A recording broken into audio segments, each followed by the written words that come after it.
Should voting be compulsory? Well, Gujarat is going to become the first state all set to implement this controversial new law that was recently signed by the governor.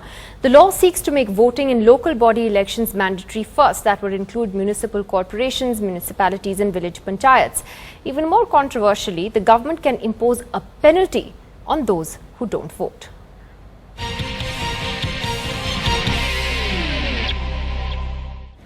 And so, is compulsory voting something that should be encouraged? I would like to mention here that there are more than 20 countries around the world where voting is compulsory in some form of the or the other. Australia is one of those countries. There are also penalties that are imposed if people don't come out and vote. The New York Times had recently reported that it's a $20 fine in Australia if you violate that rule. Well, joining us tonight is Senior Advocate of the Supreme Court, Dushyant Dave. Kavita Srivastav, activist and General Secretary of the PUCL, is here with us. Shaina NC also joins us tonight, and will be joined by T.S. Krishnamurthy, the former Chief Election Commissioner, in just a short while from now. Shaina, let me take that to you first. It's actually a rather interesting debate that Gujarat has sparked off as far as India is concerned.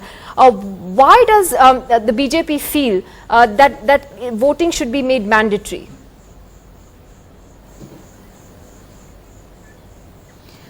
I'll tell you why. Because we've seen many elections where we've had such dismal percentage vis-a-vis voting. Now, on the one hand, we talk about fundamental right, fundamental duties, we talk about better governance, better quality in polity. On the other, if we don't make it compulsory, I don't think we're going to eventually have a mandate of public at large. It's always going to be segments of society. There are going to be questions vis-a-vis vote bank politics, etc. I think this is the one decision that I would like to applaud of the Gujarat government, because I feel that if we as citizens are so persistent and persevering about a ration card, about a passport, about a driving license, the least we can do is improve the quality of politicians and people in public life. It all starts with the fundamental right to vote. You have the right to criticize, you have the right to appreciate, but at least it is a mandate of the majority. So many times we have seen that the educated classes and the high rises never even come out the way they should. Now, in that particular case also, this puts a certain pressure on them that yes, you must be pursuing your fundamental right, your fundamental duty. I'll take that and to at Dushyant the same Dave. time make a better India, which is of not just literate but I'll take that point to Dushyant Dave, that Mr. Dave, in India, where particularly in big cities, you have pretty lousy turnouts. Thankfully, that's improved a little bit in recent assembly elections like Delhi, for instance. But people will complain, they will whine, but they will not be take part in the electoral process. And if I think, as Shaina was trying to point out, it would be a far more representative government, in a sense, if more people came out and voted, because we argue over vote shares and lousy vote shares that that bring people into power. So maybe that would change. Maybe this is a good thing. Well, it may sound to be a good thing, but you must understand that compulsory voting is neither a public duty under Article 51A of the Constitution. Certainly, it can't be a fundamental right.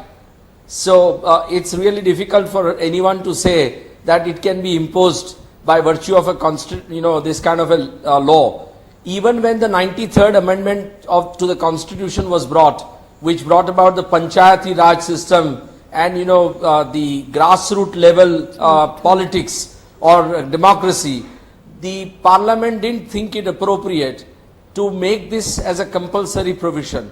You are right that there are a large number of countries, including Australia, which have made voting compulsory. But there is a history for that. One, that the voting was extremely low in those countries. And, unlike that in India, despite our illiteracy, the electorate has shown increasingly over the last at least 3 or 4 elections that they are willing to come out and vote. I personally feel that by making it compulsory, and by making a penal provision, the government is certainly impinging on the freedom of citizens to elect to go and vote. I mean, the government can't control every kind of a movement of citizens and every kind of an action.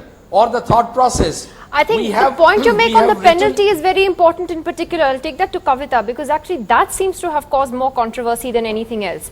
That, you know, is it the government's business to be penalizing people? And I understand that in the case of this particular bill in Gujarat, we actually don't know what the penalty will be, what this punishment will be. That is yet to be decided. I gave you the example of the $20 fine in Australia, but, you know, some see that as a complete transgression of rights. Yeah, firstly, I really think criminalizing my choice to vote or not to vote is really against my fundamental rights.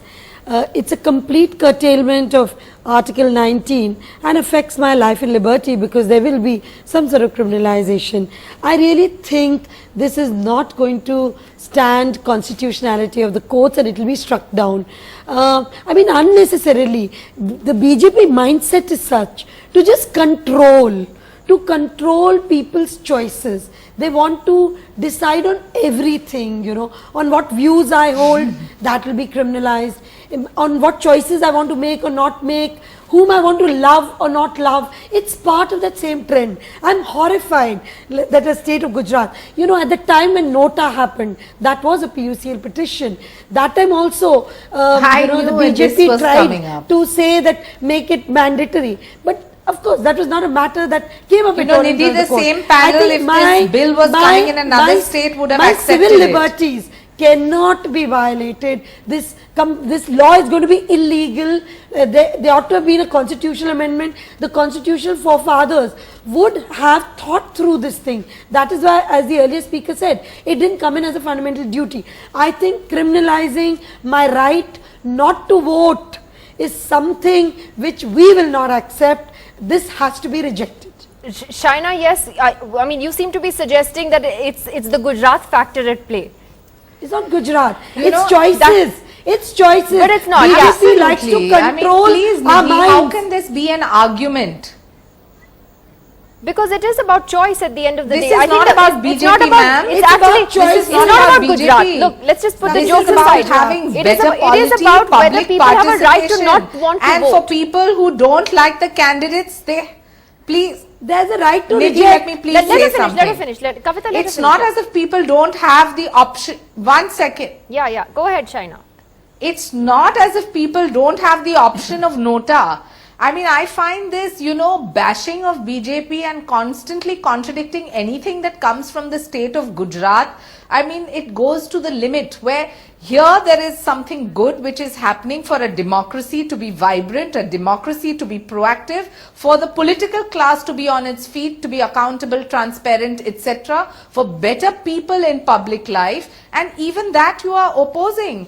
Who says that you are not going to have the right to say no to a particular candidate? You have the nota option there. But you why cannot shouldn't you be penalize as me. a citizen as But should proactive people about be good penalized? governance You or about cannot the penalize me. candidate of your choice? Madam, If you BJP cannot is saying vote penalize for me. BJP, then object. We are not saying that. We are saying just the fundamental right to vote, No, which you're must be penalizing. executed at all levels. The right to vote is firstly not a fundamental right, and it's my choice. Ma'am, of ma'am, of you what- have a problem with how I any wish to bill that express comes out of myself, which Gujarat. is a fundamental right. Don't penalize my choice of not wanting let to her- vote. let- Gujarat is not the issue. The issue is a mindset which wants to control my choices.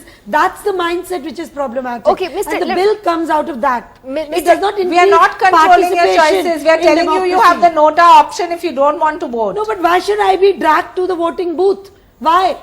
Where is it? This written is that I should exactly be our dragged? point. Participation in democracy No, starts no, by the single no, vote. No, not mandatory. Which people have become complacent towards and apathetic towards. No, you build awareness. And not serious You build about. awareness. You build awareness. You build public platforms where Okay, they can make let people me just get accountable. Mr. Krishnamurthy in here as you know, as the former head of the Election Commission. Mr. Krishnamurthy, do you think that this is, you know, correct? Is this something that should be done? Is it even doable? Can you implement this?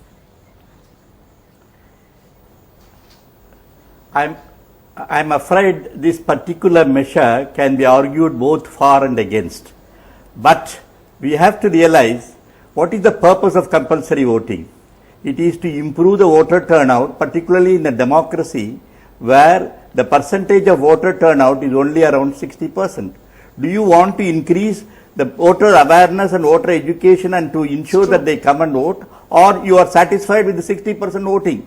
If you are satisfied with the existing state of affairs, I am afraid there is no need for any electoral reform. In my opinion, compulsory voting can be considered for local government elections. For example, panchayat, town municipalities and corporations. It will be difficult to implement it for state assemblies and parliament. I have no doubt about it, because if each constituency voter population is so large, it will be difficult to implement inquiring into 30% voting population why you have not voted and take action against them. But it will be worthwhile to consider introducing it at local level to improve people awareness in civic matters, and don't look at it from the legal right point of view. Yes, you can say the right to vote does not include the right to not to vote. But do you want to improve the quality of democracy or not? Is it constitutionally possible or not? My personal view is, at the local level, there is no harm in introducing compulsory voting, but it may not be possible to introduce it at the state assembly level or parliament election, because the voting population not coming to the polling booths is a large number, and administratively it would not be possible to implement it.